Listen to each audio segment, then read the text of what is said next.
That seat is for my real grandkid. Get out. My dad said it at Christmas. Then he shoved my 9-year-old daughter, Hannah, and her knee smacked the floor. The whole family went silent. Not shocked, silent. Complicit silent.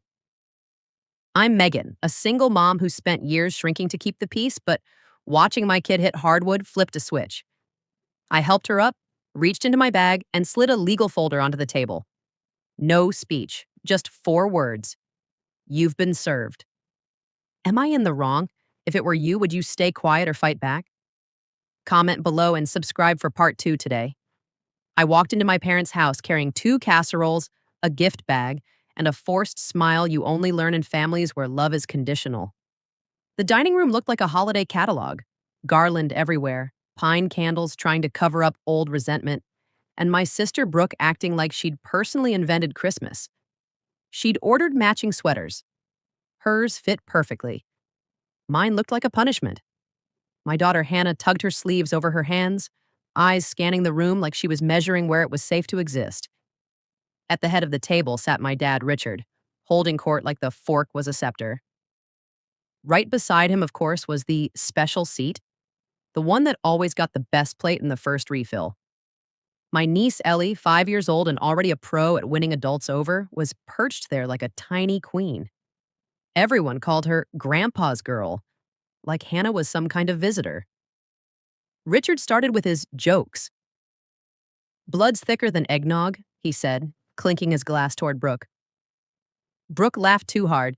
My mom, Donna, laughed too quietly. The rest of the family laughed the way people laugh when they're trying not to become the next target. Hannah didn't laugh at all. She sat up straight, hands folded, trying to be invisible. Then Brooke announced place cards. Glittery, cute, extra. Hannah picked hers up and smiled. This small, hopeful smile that made my throat tighten.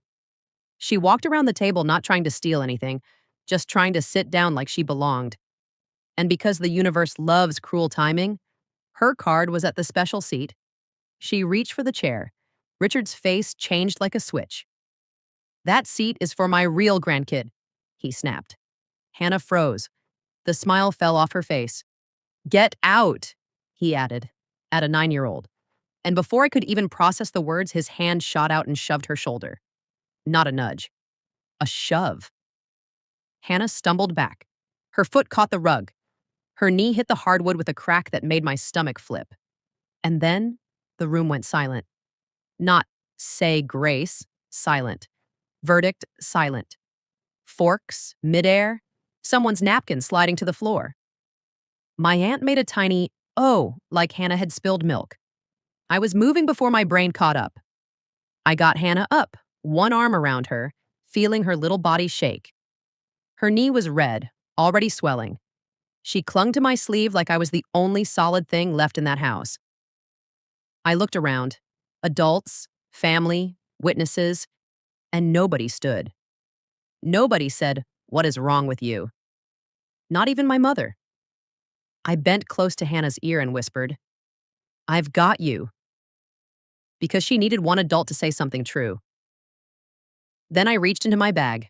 I didn't yell, I didn't beg. I pulled out a folder and set it on the table between the cranberry sauce and the lies. I looked at Richard first, then Donna, and I said 4 words. You've been served. Donna's wine glass slipped, clinking hard. Richard went pale, fear pale. Brooke's eyes darted between us like she was deciding what story to tell later. Behind me, Hannah held her breath like she was waiting for the next shove. I didn't give them the satisfaction. I turned, walked out, and carried my daughter into the night because if nobody in that room would protect her, I would. On the way home, she whispered, "Is it because I'm not real?" And I realized this wasn't about dinner. It was war. 2 weeks before Christmas, I babysat my niece Ellie for my sister Brooke. Brooke said an hour, which in Brooke time means until she remembers you exist. Ellie played with dolls while I cleaned up wrapping paper, because in my family, I'm always the helper. Brooke's laptop sat on the coffee table. Ellie flipped it open like it was her toy. A password box popped up, and she typed it without hesitation. Kids don't know passwords unless adults hand them the keys. A PDF was already open. At the top, in bold, was my late grandfather's name. My heart stuttered. I wasn't hunting for drama. I was staring at legal headings: trust, trustees, beneficiaries. Then I saw it. My full legal name. Clean. Undeniable. I scrolled just enough to catch a distribution summary line with a date that burned in my memory: the month I begged my parents for help after a break in. Richard laughed and told me to make better choices. Donna said, "We can't." And that same month, Brooke rolled up with a new SUV, smiling like the universe had picked her. I took one photo. Clear. Trust name. My name. Then I closed the laptop like it could bite. 2 days later, I sat across from a lawyer named Dana Price in an office that smelled like coffee and competence. I slid my phone over. Dana studied the photo for 5 seconds and said, "If your name is on it, they don't get to decide you don't count." I tried to mumble, "Even if they think," and she cut me off. Ink beats opinions. Dana filed a petition to force a full accounting. Every dollar in, every dollar out, every signature, every transfer. She asked the court to freeze distributions and remove my parents as trustees. I carried the service packet in my bag, telling myself I'd wait until after the holidays. Don't be dramatic. Don't ruin Christmas. Then Richard shoved Hannah, and later died. After we left, my phone exploded. Brooke raged that I was ruining everything. Donna cried and begged me to stop. Richard went ice cold. "You're not taking anything from this family."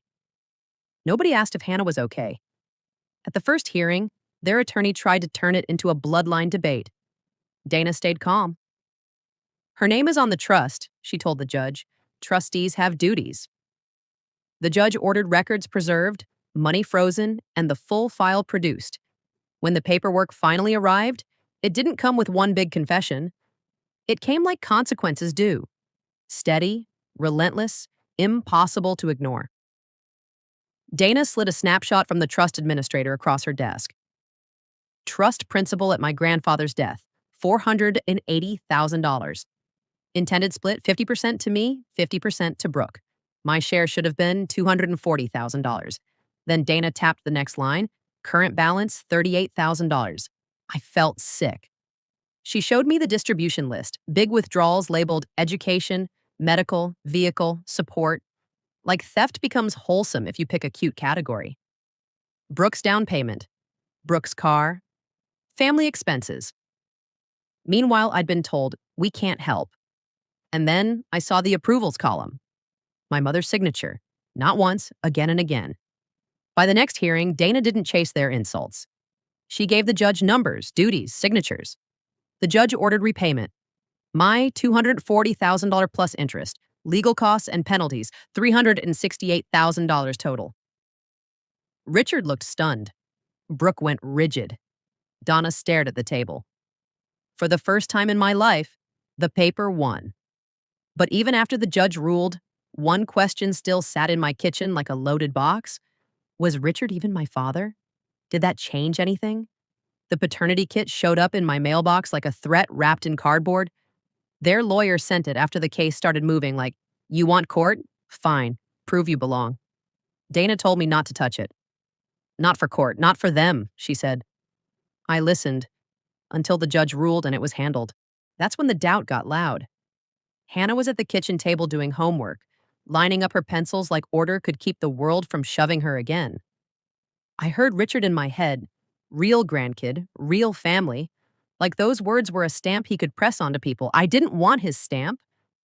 I wanted the question to stop living inside me, so I opened the box. Everything inside was neat, sterile, smug, and his sample was already included. Of course it was. Richard didn't just want to accuse me, he wanted to control the narrative down to the packaging. I swabbed my cheek, sealed it, and mailed it back like I was returning something defective. Then I waited, pretending it didn't matter while checking my email like it was a heartbeat monitor. While I waited, Hannah kept processing Christmas in quiet, heartbreaking ways. One night she asked, "Do I have to say sorry?" Another day she whispered, "Are we in trouble?" She wasn't afraid of my dad. She was afraid of being too much. because that's what my family trains girls to believe. I kept telling her, no, you didn't do anything wrong, until she started to believe it. The email came on a Tuesday. Biological match. I expected relief. What I felt was fury, because it meant the suspicion was wrong and the cruelty was still a choice. They could have ended this years ago with one test and a shred of decency. They didn't want clarity. They wanted permission to treat me like a mistake. So I forwarded the results to Richard and Donna. No speech, no begging. Just the truth they'd refused to seek. Then I blocked them. A week later, my doorbell rang. I looked through the peephole and saw Donna standing there, hands clasped like she was practicing regret. Hannah was at school, thank God. I opened the door a few inches, listening, not welcoming. Donna didn't start with, I'm sorry. She started with a pitch. Your father's been different, she said. He asked about Hannah. He wants to see her now that we know. Now that we know. Like love turns on when a lab says you qualify. I stayed quiet until she finally confessed. Before you were born, she whispered, I slept with someone else. Once. Richard suspected you weren't his, and I let him punish you because I felt guilty. It shouldn't have mattered, I said. You were my mother either way, and you chose him anyway. She tried to promise a reset, a family, a do-over. I shook my head. Richard doesn't get Hannah now because a test says real, and you don't get to come back because the story is comfortable again. Then I closed the door. When the repayment finally cleared, it wasn't joy. It was oxygen. I paid off what I needed to, set up Hannah's future, and built a life where nobody gets to shove her and call it tradition. We went no contact, the quiet, peaceful kind. Hannah laughs more now. She sleeps through the night. She stopped asking if she's real. And I still wonder, if you were me, would you have taken the test? And would you have slammed that door, or am I in the wrong? People keep asking if I went too far, serving my parents at Christmas, taking them to court, cutting them off. But here's what I know. The shove wasn't the beginning. It was the moment the truth stopped being abstract and landed on my child's knee. The money mattered. Yes, because it was my grandfather's intention and my daughter's future. But the bigger fight was about permission. Permission for a grown man to decide who is real, and for everyone else to stay silent and call it peace. I didn't win because I was loud. I won because I finally refused to be small. And Hannah, she's not real because a lab says so. She's real because she breathes, she laughs, she hurts, and she deserves a home where nobody treats her like a question mark. So tell me, am I in the wrong? Would you have fought your family like this, or would you have walked away sooner? Drop your take in the comments. If you want more stories like this, hit like, share it with someone who needs permission to choose peace, and subscribe. And if you've been the scapegoat, I see you, and I'm rooting for you too.